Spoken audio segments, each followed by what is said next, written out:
থাকলে ভোট দিন।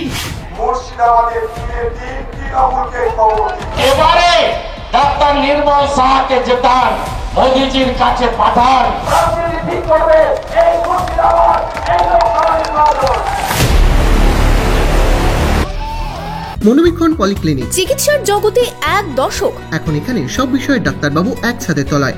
ফোন করুন 7477999515 এই নম্বরে। বহরমপুরে অধীরের গড়ে এসে নির্বাচনী সভা থেকে কার্যত অধীর চৌধুরীকে নিশানা ফেরহাদ হাকিমের।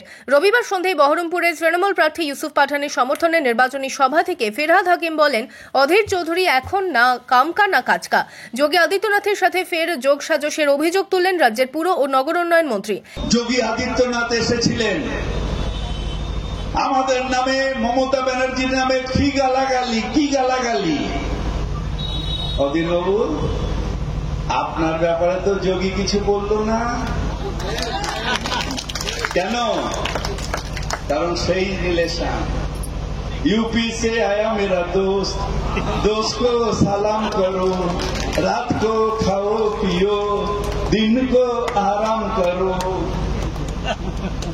আপনার ওইখানে লাইন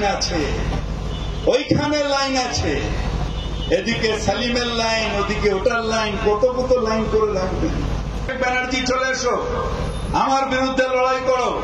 মমতা ব্যানার্জি এসো, আমার বিরুদ্ধে লড়াই করো। চ্যালেঞ্জ করছেন, যে চ্যালেঞ্জ করছেন সে নিজের কংগ্রেস, সেই কংগ্রেসের একটা এমএলএ কেউ জেতাতে পারলেন না। আমাকে 19-এ জিতিয়েছো, তাই বিজেপিকে ভেট দিয়ে দিলাম। তোমরা বিজেপি থেকে এমএলএ নিয়ে যাও। হয়তো গভর্নমেন্ট ফর্ম করার জন্য বিজেপির এমএলএ দরকার ছিল, ওনার নিজের সাথে থাকে মনোজ চক্রবর্তী, তাকেও জবাই করে দিয়ে দিল যে তোমরা বিজেপিকে প্রতিদান দিলাম, আমারটাই সময়, ভাই একটু দেখে নাও। এদিন বহরমপুরের প্রাণকেন্দ্রে দাঁড়িয়ে অধীর চৌধুরীকে একের পর এক তোপ দাগেন ফেরহাদ হাকিম। 13 মে বহরমপুর লোকসভা কেন্দ্রে ভোট, তার আগে বহরমপুরের কংগ্রেস প্রার্থীকে নিশানা করতে ছাড়ছে না Trinamool. Bureau report, imagine community media.